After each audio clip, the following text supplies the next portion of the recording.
welcome to Fish on Fridays. I'm Al McCauley, and today I want to talk about a great Marian feast that we don't always talk about a lot because it seems kind of negative on its surface, and that's the Feast of Our Lady of Sorrows. The Catholic Church has celebrated this feast since the 15th century, and it occurs every year on September 15th. Interestingly enough, by the way, it occurs the day after the Feast of the Exaltation of the Holy Cross, which is September 14th. It's almost like they're connected. Our Lady of Sorrows, we are reminded on this feast day of the times that Mary experienced great distress and great despair in her life.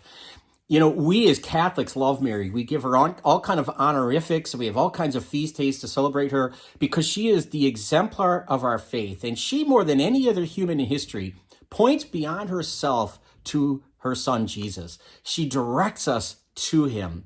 And so it's important to remember Mary in all aspects of her life. We do not worship her. She is human. She's not divine.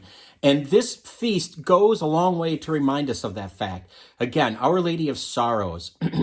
It all starts biblically from the prophet Simeon in chapter 2 of Luke's Gospel, when Mary and Joseph bring baby Jesus to the temple to be presented.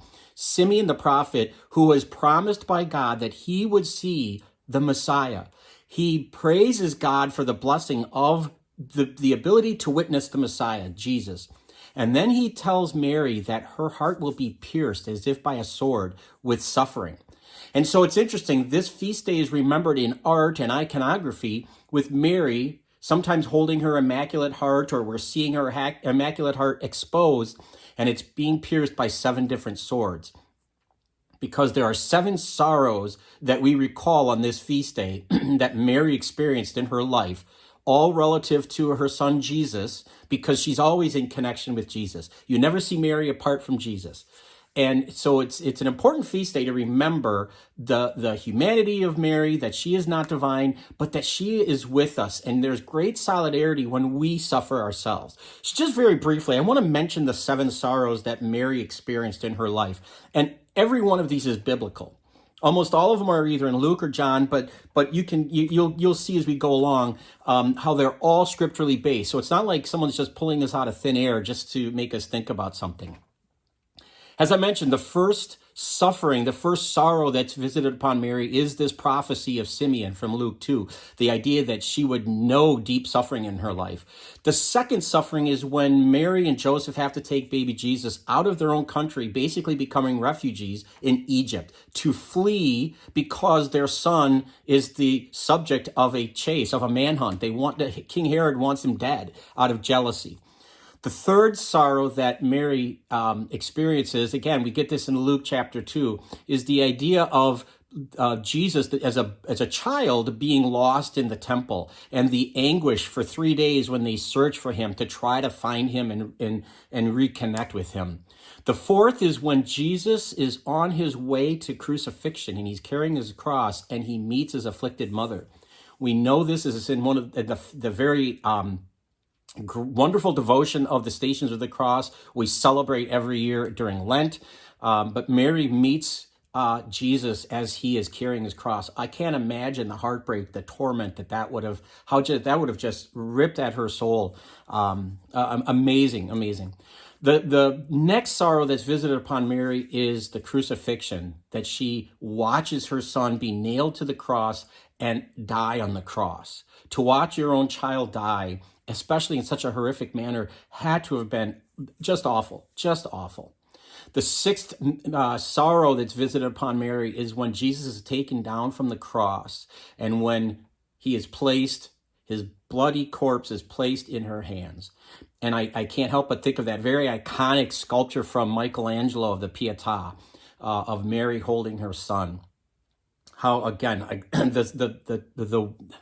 the distress that one would feel at holding your dead child, just terrible.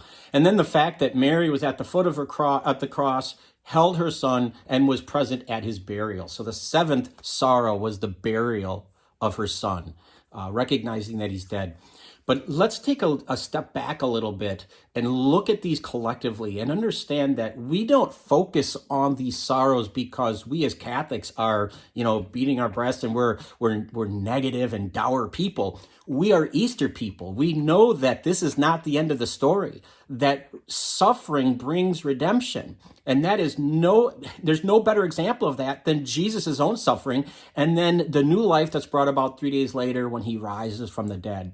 Mary was able to keep her eyes fixed on that. She had faith in God, despite all of these sorrows, that good would come, that love would prevail, and it did.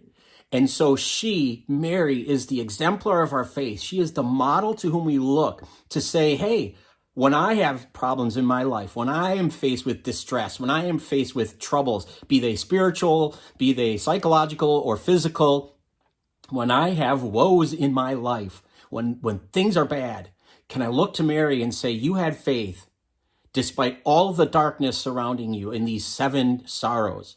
Help me to have that faith so that I know that good can come from this, that there will be some redemption, that there will be a resurrection. So that's Our Lady of Sorrows, and it's a wonderful feast day. Fantastic, like I said, to be connected to the exaltation of the Holy Cross. I don't think that's a mere accident. The Church in its wisdom did that. Great day to celebrate Mary, but ultimately really a great day to celebrate Jesus and what he did to overcome all of the sorrow in our lives. Thanks for watching. I hope you found this content helpful. If you feel like sharing it, we'd be grateful if you do that. Please subscribe to our YouTube channel. Follow us on Facebook. But either way, thank you for tuning in every Friday for Fish on Fridays. Until next time, please be good to each other and God bless.